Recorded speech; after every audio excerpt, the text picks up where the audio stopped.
What's going on, everybody? Welcome to another episode of Hollywood Already Did It presents Buddies for Life, a episode by episode recap of The Falcon and the Winter Soldier, paired with a delicious buddy cop comedy to see how the genre has evolved, the themes we discuss in Falcon and the Winter Soldier, and how they have been discussed in this genre for years, because we have fixed nothing, which is going to be a big part of this episode.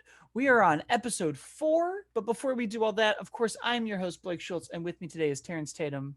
Hello, everyone. And Jamie Jurek. Hello.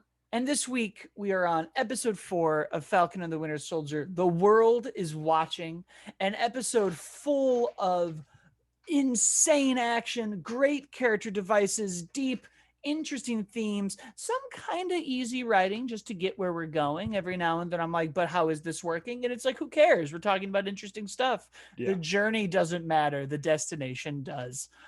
We are pairing them this week with some 90s movies. We're not just doing one, because unlike WandaVision, we appreciate the 90s on this podcast. So we are bringing you 2 great buddy cop movies that are actually very similar to this episode in a lot of ways, with Die Hard 3, Die Hard with a Vengeance, and Bad Boys 1, which also has vengeance, but not in the title. Guys, what did you think of The World is Watching, of this episode of Falcon and the Winter Soldier? This series progressively gets better with each episode. Like, I think each episode has increasingly gone up a level for me, and this one was no. We got, like you said, 2 major action sequences that are quite separate from each other in the show. I mean, we got a 54-minute episode, but they're bookended with a lot of just ideology from everybody, and you get to kind of see where everybody sort of stands. Zemo talking his sweet game to everybody, like, hey, you guys are supremacists just like everybody else. Like, you're not much better. You give somebody the serum, it can go terribly wrong. And I love that we are giving these villains these thoughts and these speeches like, yeah, you are the bad guy, but you might not be 100% wrong. You might be on the right page.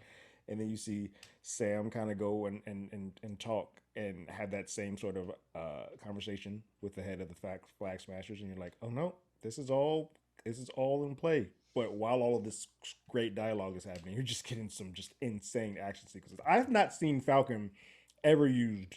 The wings that the way that they're used in this series have been phenomenal. I'm like, oh, you can't go back to just flying anymore, Sam, because I want to see you blocking bullets with the closing the wings. Like, this is phenomenal. It was just a fun episode from top to bottom, and then it got dark fast, and I was all about it. Yeah. I will say I did like last week's episode better just because it was sillier, and I just, I like the silliness, but this episode was so good. And one thing I love so much about this show is that, like, consequences exist, and especially when it comes to Zemo, like, we're not forgetting what he did. We can still enjoy him and love him, but we're not we're not Jason Stathaming it. He's in the Fast and Furious. I knew where you're going. The Fast and the Furious films. Yes. And I just that final moment with Walker using the shield as a murder weapon was just so powerful and scary. Very frightening. And, wow. And like, we knew he was going to take that serum, and Lamar dying was crazy. I didn't see that coming. Like, it was just it was a real solid episode. Oh, and also the fight scene, especially I love seeing those Wakanda, the Dora Milaje killing it. That scene is phenomenal. If for 2 reasons. One, you get to see how 2 different white males react to just getting the living shit kicked out of them by the Dora Milaje. Bucky basically has a failsafe from Wakanda. They was like, we're going to take your arm off. You're done here. You're out the game, which was great. I was like, I love that. But to see the way that John Walker responded to basically just being broken by these women of color, and these women of color who are not super soldiers, he's like, I am nothing. It's down. I am nothing. When AO was like, we have jurisdiction wherever we want. Oh, I was like, yes, you do. Yeah, you do. Oh, I have so many thoughts. Jamie, or do you have No, more? no, please, please, please, please. I don't even know if I'm going to get to all of them in this synopsis. But my first one, where we're talking about, I feel like what I'm realizing between this and WandaVision, and I'm curious if we're going to feel it in the next phase of movies as well, is the absence of not just these characters like Steve, but the leaders of these teams. And even in the Dora Milaje scenes, we don't really know where T'Challa is because of the unfortunate stuff with Chadwick Boseman. But I felt like you could even feel his absence in that scene. Like everyone is just fighting. There is not really any more of these Civil War moments with T'Challa and Zemo where he has this whole thing about anger's not going to control me and I'm not going to respond this way and I'm going to be above it. And Diplomacy is missing right now. there is nobody left who has any, even like Tony's style of diplomacy, which is like fingers up, they're my suits, is missing. Yeah. We didn't have it in WandaVision. Wanda's just doing stuff and then leaves, and we're dealing with grief and sadness. And in this show, we're dealing with ideology and symbols and systemic problems in our country and with our heroes. And in all of that, we're missing the people that stitch us, that unify us. We don't have the Avengers. And I like watching John Walker think that he can be that person just because of a suit he's wearing, and watching everyone be like, it doesn't matter. We don't care if you have a shield. We don't care if you're wearing the Iron Man suit. I don't care if you're even picking up Thor's hammer, which might be the only exception to that rule. Right.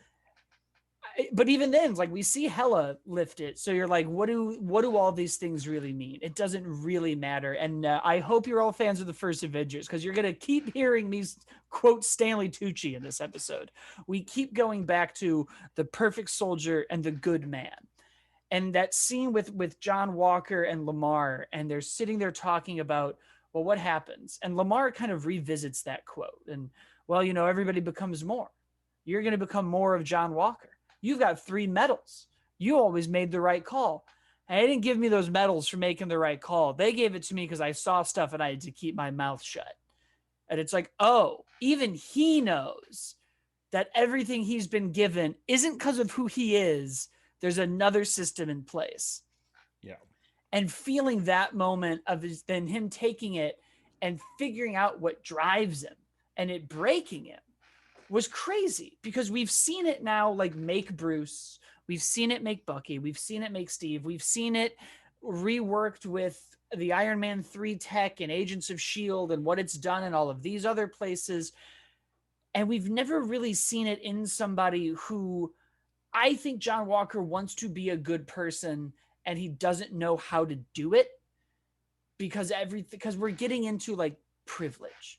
We're getting into this concept that Stanley Tucci even says, right? The start of his quote is, a good man who's known power all of his life can be corrupted by that power.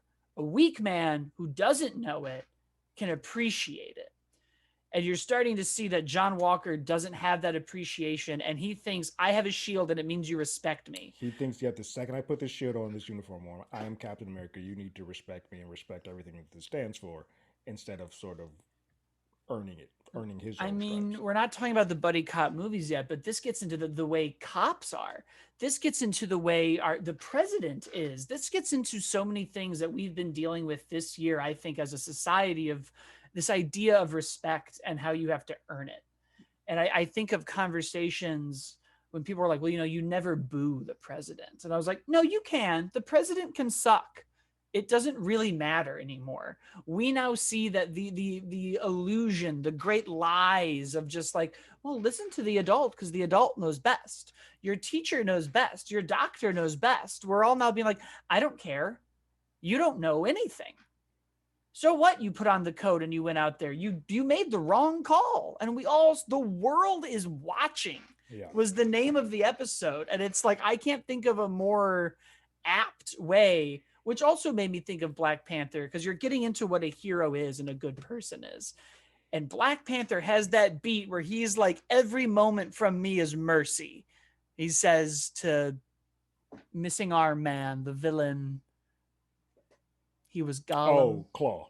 Claw, thank you. The easiest name to Ulysses remember. Claw. Yeah. He says to Claw, he's got him pinned against that car. Oh yeah. Every moment from me is mercy. And he pops out his claws, and everyone behind him, the Dora Milaje, is like, sir, You know. the world is watching us. Everyone is here. And he puts him back, and Yeah. it's like, ooh, Yeah. that's the moment. And when you lose, Lamar is his moral compass, and he loses that. He loses that. Yeah. And Sam never needed one. But Zemo even says that in this episode. There's never been a second Steve Rogers.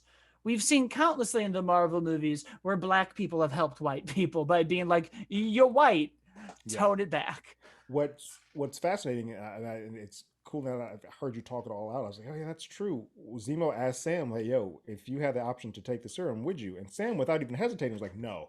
It just shows you that even him, being the lesser privileged person in this entire world, would been like, yeah, I don't want that on my life, because I don't know how I would be or how I would respond, but I know that I am not capable of probably doing. I am not the man that Steve was in this matter, so I can't handle that. And it was clear because you got the later where Battlestar and John were having that combo, and Battlestar was like, yeah, no, I'll take it in a heartbeat. I was like, see, the opposite side of that coin would been like, I'm all in, let's do it, and doing it for obviously the wrong reasons, because you see what happens with John. Well, it's interesting because you're starting to kind of see, I think we now have all of these characters, Homelander, Superman, Cap, and I think we're starting to really see also a lot of American ideologies and history being written by the winners. And you're sort of seeing where Steve is who we thought we are, and Homelander, John Walker is who we are. And that leaves Sam to be like who we can be. Mm-hmm. And you get into that Superman idea of like, you're not here to lead them. You're not here to die for them. You're not here to absolve them. You're here to show them what they can become. That's why you're here, Clark, is to inspire. Yeah. And it's like, that's something that Sam is capable of. We see it when he talks to not the power broker, but to all of these other people, and he brings out the other side, and then John Walker ruins it. We see it in these moments with Bucky and with Zemo. We keep seeing why Sam is a good person. And then we have the other powerful moment in this of his sister, America doesn't care about my world. Why do I care about its mascot? And so then you really realize like, and they talk about it too in this episode when they're at the grave of like, leaders now need to look like the people they're leading, and they need to be through what we've been through. Otherwise, we don't care. John Walker's never been through what any of us have been through. We need somebody who looks like Sam. It was also fascinating in that convo, even though John burst in and kind of ruined it. But when Sam was talking to Morgenthau, he was sort of playing this Jedi mind trick and getting her to say what she was doing and what was happening out loud. And she's like, wait, no, that sounds worse than it is. Well, that's pretty damn bad. Morgenthau, it's pretty fucking terrible. Yeah, it's an interesting thing. And I think part of the other thing this show is getting into is, I don't want to say forgiveness, but consequences. We are kind of seeing like Bucky has to atone. And we're seeing that we agree with Zemo and we agree with her, but they've also done terrible things. Mm-hmm. And how far can we forgive characters? You think about people like Darth Vader and Kylo Ren. It's like, that's very nice that you saved Luke and turned around. You did murder children. So, right. Like, what is what, really? Like, Bucky still, my favorite Bucky scene is still in Civil War when Steve's like, you didn't do any of it. Hydra controlled you. And Bucky's response is just, well, I did it. Like, I still strangled Tony's dad and smashed his face against that wall and then choked out his mom. That wasn't someone else. Like, yeah. So it's we're getting into some like murky territory. And it's why I don't think Steve Rogers can exist in this world. I feel like Steve Rogers has the benefit of being the man out of time. And coming from the 40s and the Great War and rah, rah, rah, it's us against the Nazis and the Nazis are bad. And when he comes back, he gets to embody that old, I mean, he even says it in the first Avengers, that the old Stars and Stripes, that's a little old fashioned. And Coulson's like, we're going to need it. We need that. We're going to need a little old fashioned. Yeah. And the more I watch this show and the more we get into who the Shield has hurt and Isaiah and Sharon, the more I just go, Steve can't exist here. He He's a little can't. too. He's a little too clean for the dirty world that is around him now, and I agree. I don't know if he can actually operate in this without us then starting to feel a way about him not realizing what the world has become. Because sorry, Steve, you can't live in that ideology and being rah rah. Not now. You can only be like ignorant for so long. Right. Yeah. And like even in Civil War, his him going against the government and him doing all that, like that was a big deal and a big change. But I agree. I don't think we can only go so far. I think his time is done, and I really can't wait to see where they're leading Sam, because every single Sam moment in this show is so obviously a stepping stone to making him a leader, because he's clearly built for it. He's got the temperament, he's got the ideas, and he can fight. Yeah. They've gone from making me think that Falcon's useless to like, oh no, Falcon's about this life. Look, as soon as he stabbed that big monster in Endgame with the points of his wings, I was like, oh, this guy, he does some stuff. That's right. Yeah, it's interesting kind of seeing the world without everybody. I am curious how now we'll deal with the other symbols in the MCU, the Iron Man suit, Thor's hammer, because they all kind of stand for this idea of worthiness and what that means. And I'm like, well, we have like the literal hammer that's like, unless you're a good person, you can't pick it up.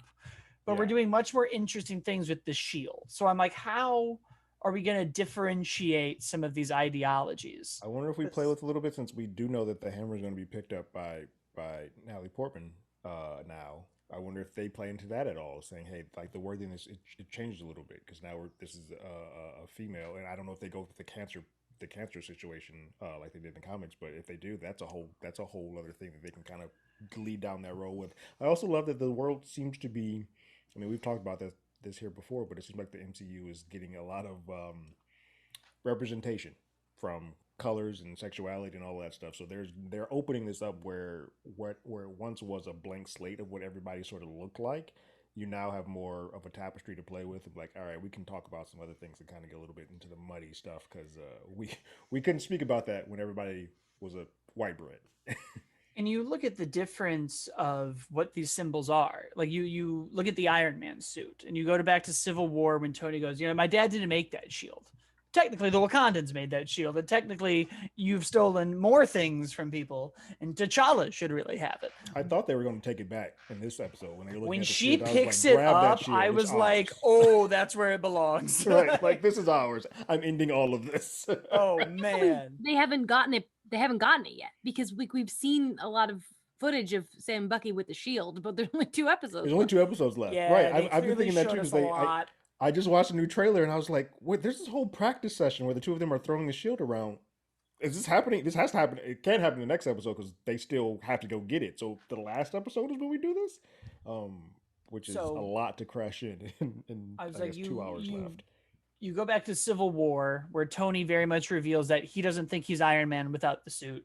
Mm-hmm. And Steve goes, I'm still Steve without the shield. We go back to Iron Man 2, where the symbol of Iron Man is really more like, I can do things and other people can't use my technology. And what that really means is I think I'm protecting people by doing this. But to the supremacist point of Zemo, Tony's endgame in Ultron was to build a suit of armor around the world. So you're like, well, then what does that look like now?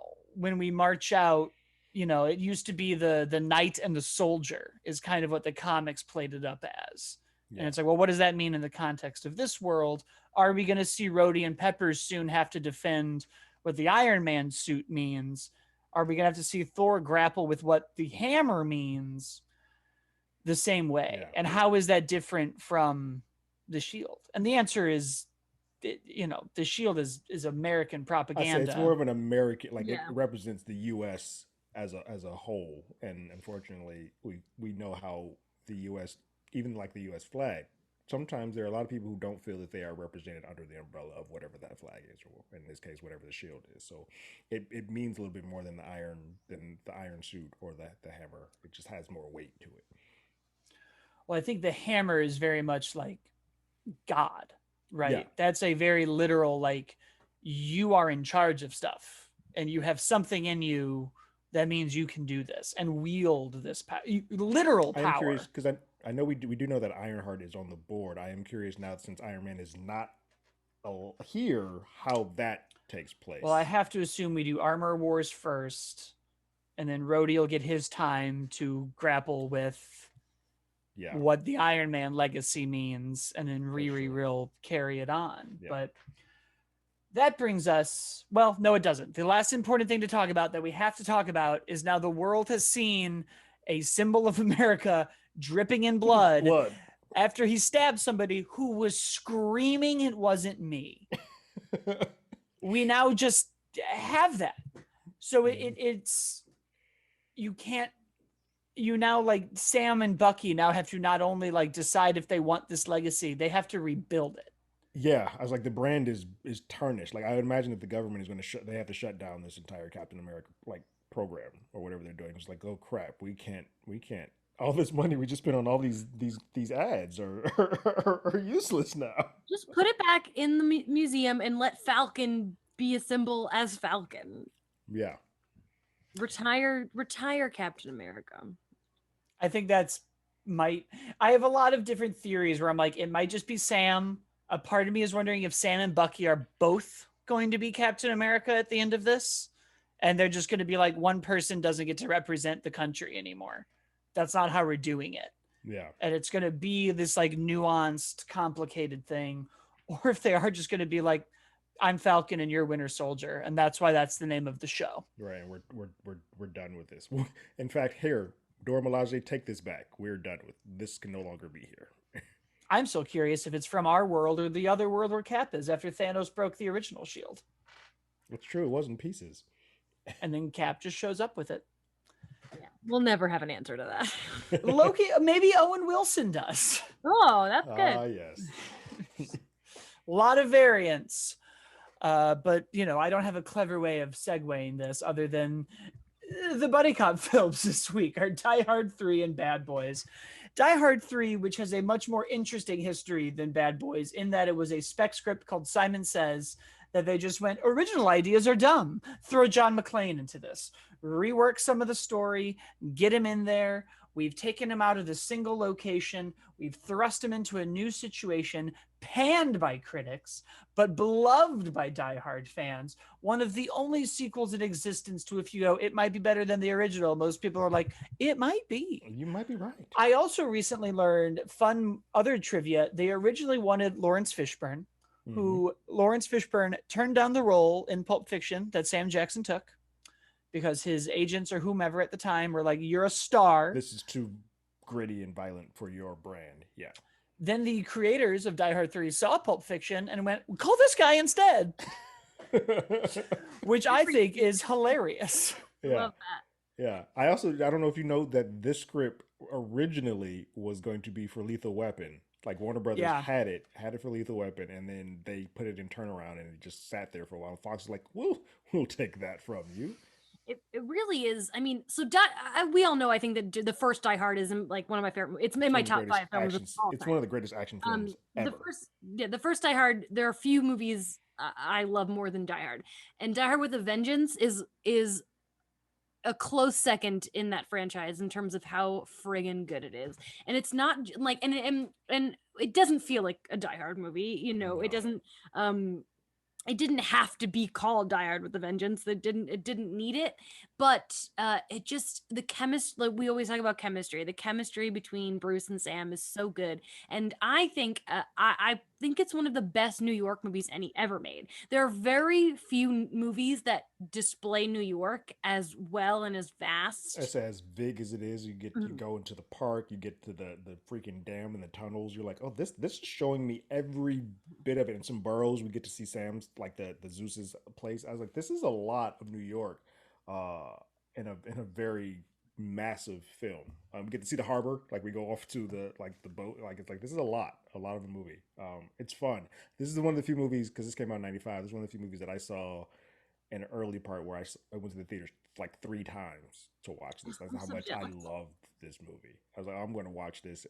I was obsessed with the whole Simon Says part of it. I was like, this doesn't have anything to do with Die Hard, but goddamn, this is amazing. Like, I love it. This fits and it works, and them working together and their chemistry together, and how you get Sam at his full MFing and all of that, and I love it. It's great. Some games still to this day I don't quite make sense to me, like the water jug thing. I I'll never don't understand. quite get how that works I'll still to this never day. understand it. My friend has drawn me a map. I don't get it. Every time I watch it, I'm like, okay, this is the time. I'm gonna get it. I'm gonna pay really close attention. And I have never, and I have seen that movie 40 times, and I don't understand that at all. Yeah. But I also love that this is. I mean, people like to crap on Die Hard too, but it's fine. It's just a complete repeat. But I love when a third one is like, cool. Let's go back and tie in to the original because we'll make you sort of forget the second one because we don't want you to tie into that. I was like, oh, that's fun that we tie into the brother. And I love that he didn't. He's like, I don't really care about my brother. Whatever. He's a piece of shit. Yeah, it's an interesting choice to connect it to the original and then be like, you know who I don't care for?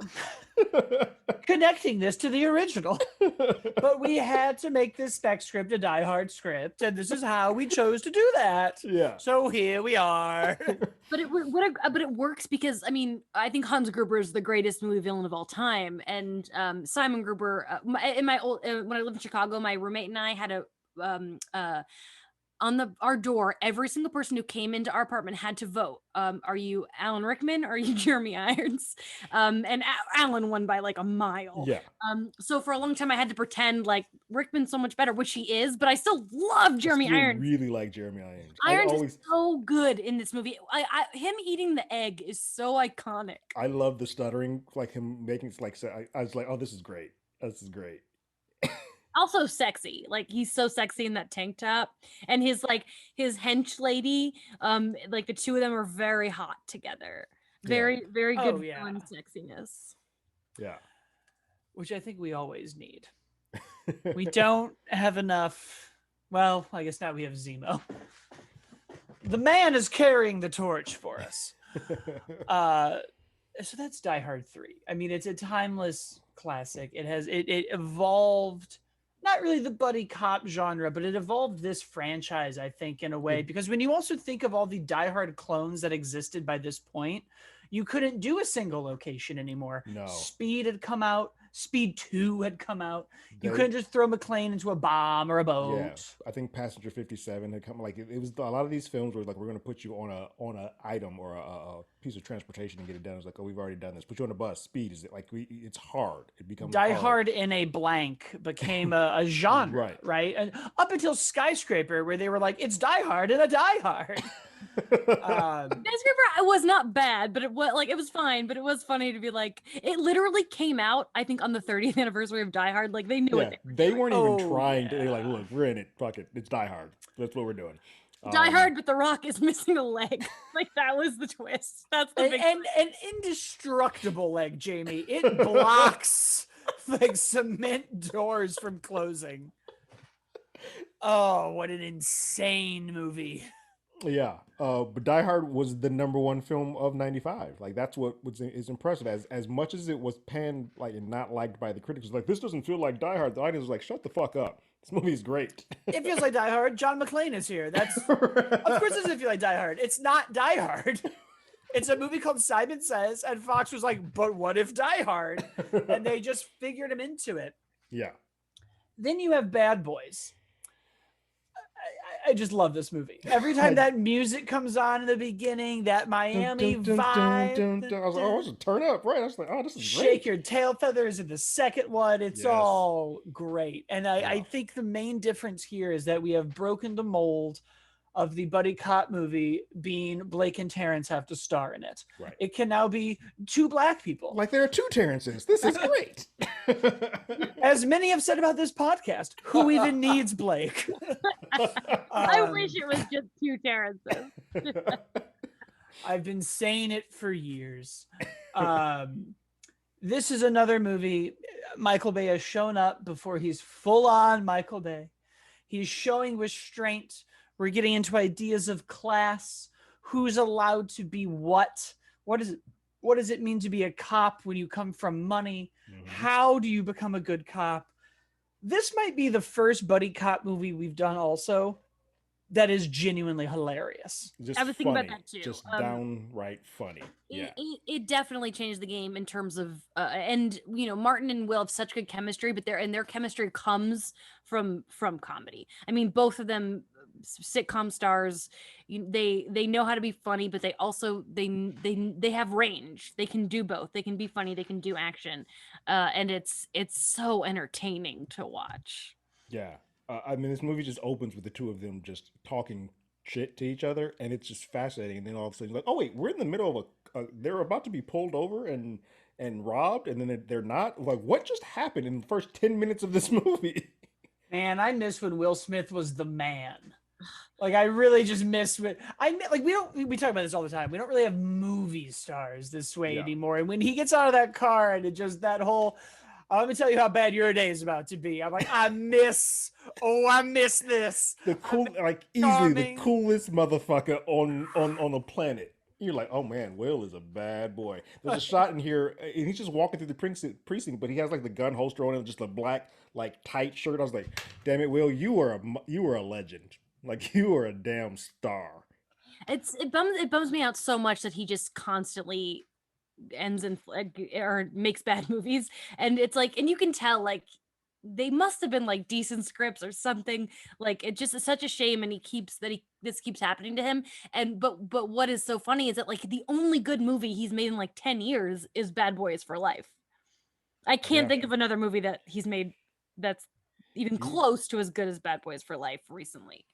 He's taken, it was weird because he's been an actor who's taken some time off because Jada wanted to start doing things, so they kind of split. Like, she started doing some nurse shows, but you're right, for a while there, I mean, it's been a minute since he's had some stuff, and he's well known. He's passed down The Matrix, which would have been a completely different series. That was almost an all black action movie. That was Yeah. almost Jada and as Trinity and Will as Neo. Lawrence, yeah, I would have loved it. yeah, it would have been great. But even he, like, one of my favorite interviews he's done is they're like, do you regret it? He's like, man, I would have Will Smithed it. It would have been different. You look at what Keanu's doing. He's got this subtle, small thing. There would have been like a Matrix dance song or theme song that we would have to like, yeah, let's not do this. Like, first of all, that would be fine. I would enjoy that. We don't have enough songs that were just the plot of the movie wrapped anymore. Yeah. We need it. We were doing this, the 89 Turtles has it. I'm not talking about Ice, whatever the fuck. I mean, the end of the 89 Turtles movie has a great song. This ended with Wild Wild West, and I don't know why we stopped. Yeah, wow, and he was doing them every movie he was having. So I'm gonna release the soundtrack with it. I was like, I'm about this. Let's keep doing that. Men in Black. Yeah, Men in Black. Will like Wild Wild West. Even though the movie's not great, that song still people like. I love that movie.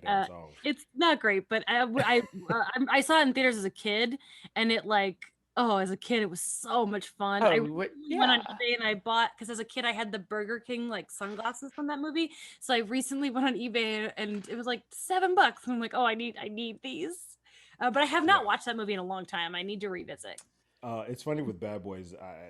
This is another film that I saw quite a bit in theater, and this is when my taste in women started like changing. I was like, I don't know who Taya Leone is, but I'd like to find out more.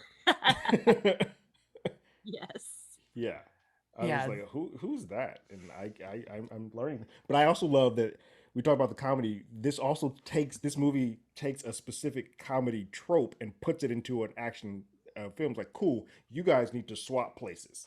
And I was like, wait, that's happening in the middle of an action comedy? What's happening right now? I watched it with friends who'd never seen it. And both of them were like, what? This is a mistaken identity movie? Like, you totally do not see it coming, especially that it's like, you don't go into like with Will and Martin and just expect that they're just gonna be each other.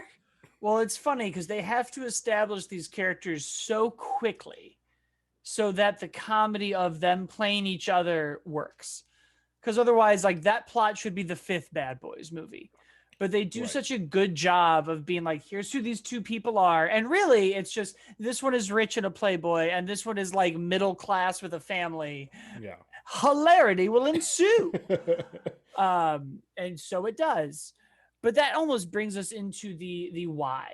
why these two buddy cop movies for this episode of The Falcon and the Winter Soldier. And as we've talked about, it really comes down to two things: who these people are, the symbols they represent, and what does that mean? And we will always go back to Stanley Tucci having those peach schnapps with Cap. It's about being a good man, not a perfect soldier. And we get first to Bad Boys, and we look at this, and this is who these people are. And instead of it just being what does it mean to the country, it's what do they mean to each other? This theme of partnership and friendship, and now they have to be each other, which means they have to showcase the worst of each other and the best of each other, and then piss each other off a little bit. No one wants to see somebody be who they are because they're going to realize that they're not great. Yeah, when you are not, when you are no longer the eyes, they're seeing things and you're getting it mirrored back to you. You're gonna be like, oh, that's what I do. That's it's a little gross. I should probably pull that back a little bit. But these are also these ideas of class and worthiness, and Bad Boys flips it a bit at first. It's like, well, you're a rich guy, you don't care about being a cop, you just want to go where the action is, get laid, and be Will Smith, Right? be him. Where Falcon the Winter Soldier takes class and puts it more in the context of systemic problems and even being a hero. I think we all had this idea that if you were an Avenger, you could live and retire and just do that, which we should have all known as people who have to watch homeless veterans all the time. Know that that's wrong. That's incorrect. That was going to be wrong from the jump. So it's interesting to see kind of Bad Boys take that idea and go, well, what does that mean in the context of being a cop? What does it mean to be a cop in Miami who is also black? Mm-hmm. This is a similar thing that Falcon and the Winter Soldier deals with, of like, well, now I have to be this person, but like Steve and Bucky and Zemo and Sharon and everybody else gets the privilege of not being black and not feeling that the country doesn't represent their world. And I think you see that a little bit in Bad Boys as Michael Bay's career moves forward. I think any deep themes we find in Bad Boys was a mistake. Yeah, I don't think it was on purpose. I think it might. A lot of it is a product of casting two African American leads.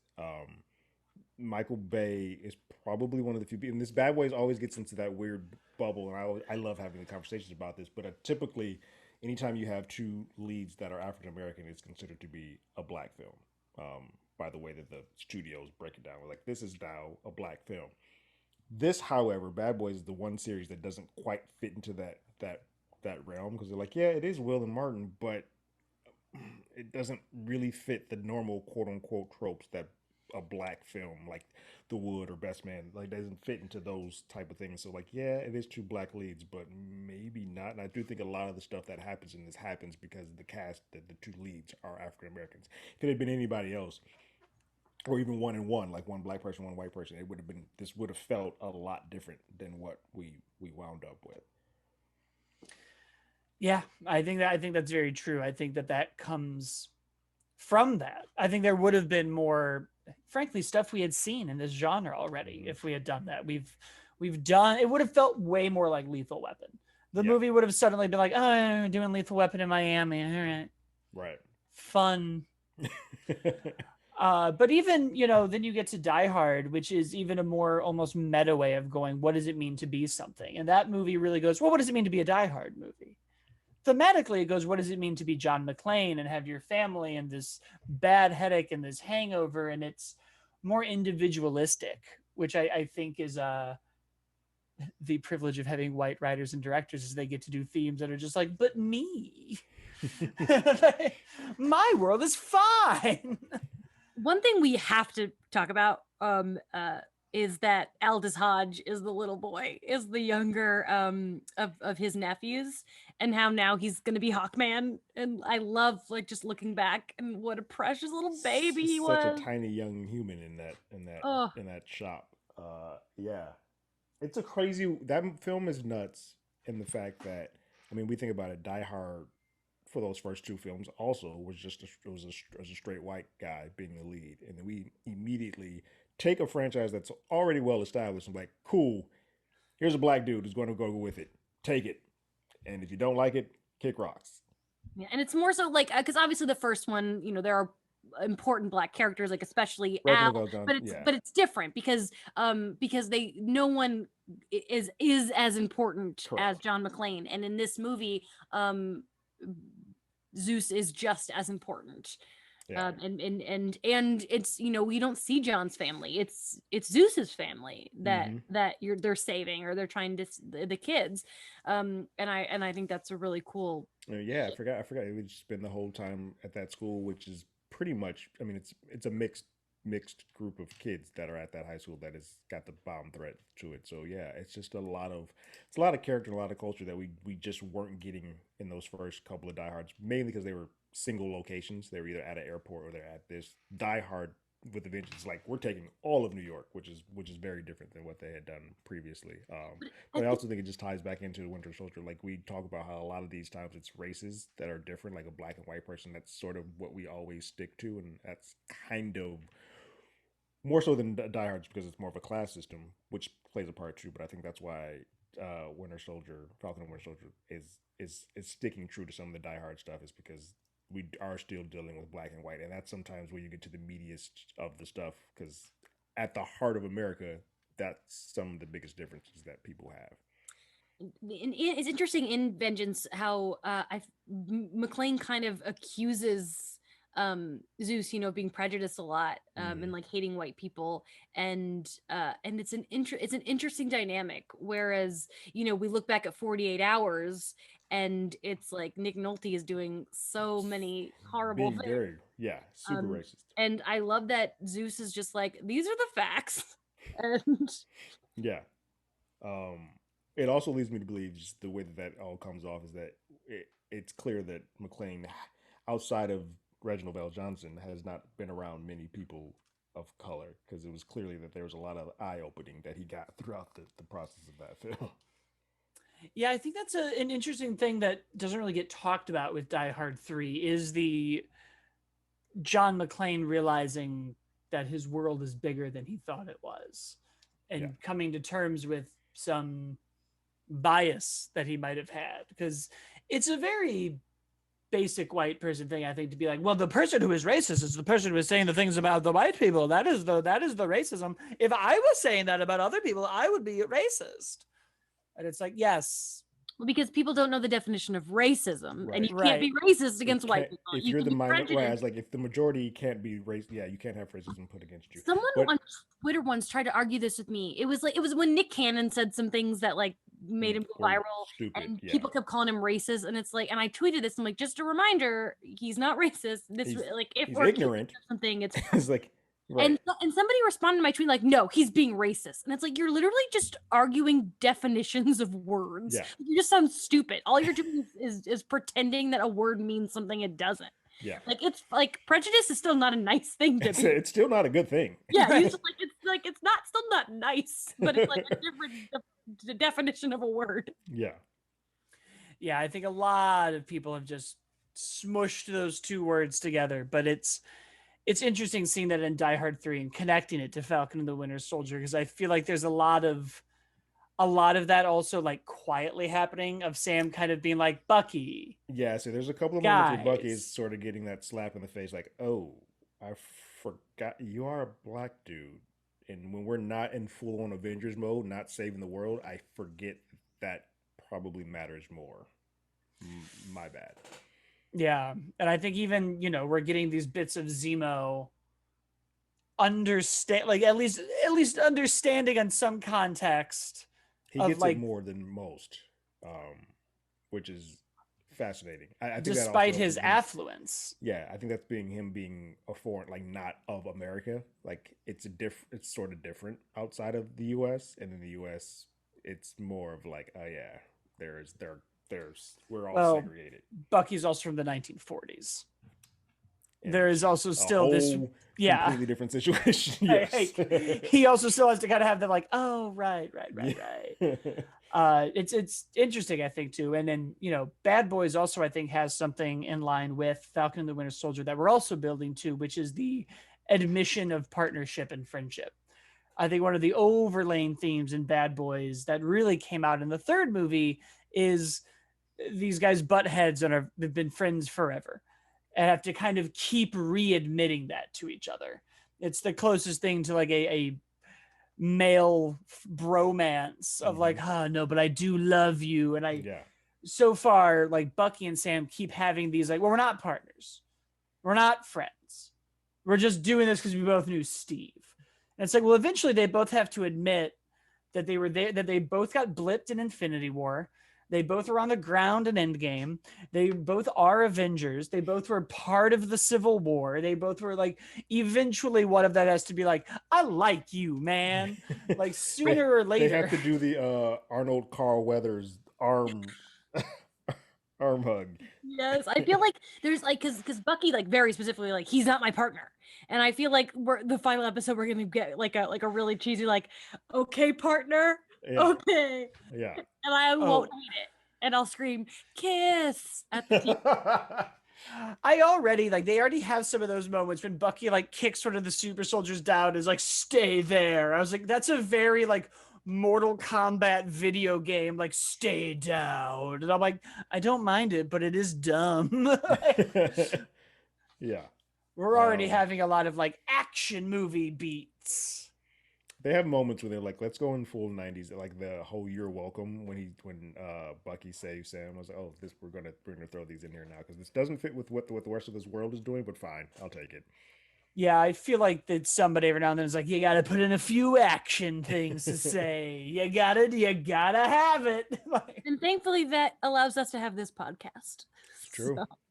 So, we would have found something. You're right. Luckily, if you're enjoying the podcast, all you have to do is subscribe and leave us a review, and then follow us on Twitter and Instagram at HollywoodADI. And Hollywood already did it as this concludes episode 4 of Buddies for Life. You can follow me at As Always Blake, Terrence at Terrence Tatum, and Jamie at Jamie Cinematics. I just joined Letterboxd, so find me on there, people. There you go. I'm sure she's got all sorts of lists, as is my understanding. You can, of course, see the rest of her work at comicbook.com and BuzzFeed.com. You can find our other podcasts. You can't do that anymore wherever podcasts are available. And I do How Do You Figure about toy collecting and so forth. And that has been the show. Later.